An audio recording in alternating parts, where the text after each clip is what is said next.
Hello friends, आपका स्वागत है हमारे YouTube चैनल ड्रीमर वन पर। वीडियो को लाइक पर चैनल को सब्सक्राइब करना न भूलें।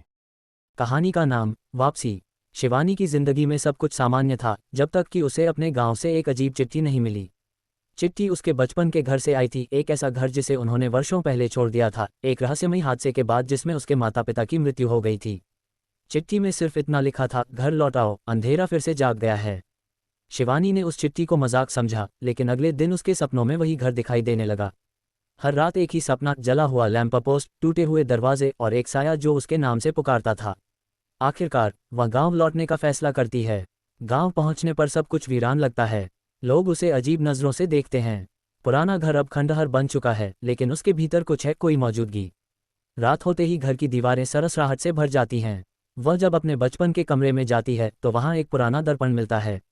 उसमें वह खुद को नहीं बल्कि एक डरावना चेहरा देखती है, उसकी माँ का चेहरा, मगर आंखें काली, खाली और गहरी। धीरे धीरे उसे याद आने लगता है कि उसके माता पिता की मौत एक हादसा नहीं थी। गांव में वर्षों से एक काला साया बसा हुआ था जो हर पीढ़ी में एक बच्चे को अपने साथ ले जाता था।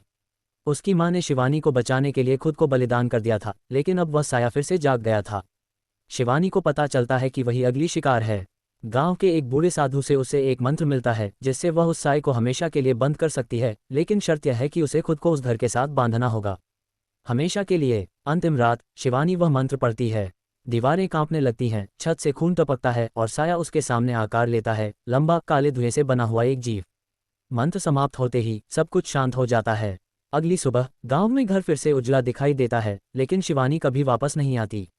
आज भी अगर आप उस गांव में जाएं और रात को उस घर के पास से गुजरें, तो एक औरत की धीमी आवाज सुनाई देती है, मैं लौट आई हूं, मगर इस बार हमेशा के लिए। ऐसी ही और कहानी सुनने के लिए वीडियो को लाइक और चैनल को सब्सक्राइब बटन पर क्लिक करें।